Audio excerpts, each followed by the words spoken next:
BNP জামাত এই দেশকে ভালোবাসে না, দেশের মানুষকে ভালোবাসে না, যারা বাংলাদেশকে ব্যর্থ রাষ্ট্র করার জন্য 2005 সালের 15 আগস্ট সারা বাংলাদেশে একসাথে এই হামলা করে দেশকে জঙ্গি রাষ্ট্র সেটা তারা প্রমাণ করছেন বিশ্বের মানুষ দেশকে ধ্বংস করতে চায়।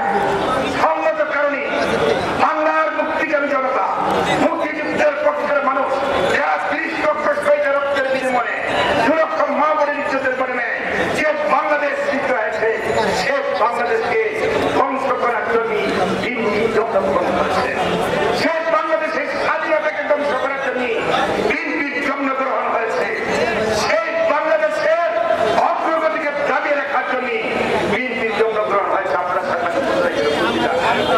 যারা রাষ্ট্রীয় ক্ষমতায় থাকাকালীন 2001 থেকে 2006 সাল এই বাংলাদেশের অসহায় মানুষের, গরিব দুঃখী মেহনতি মানুষের সম্পদ লুটপাট করে বিদেশে পাচার করেছে।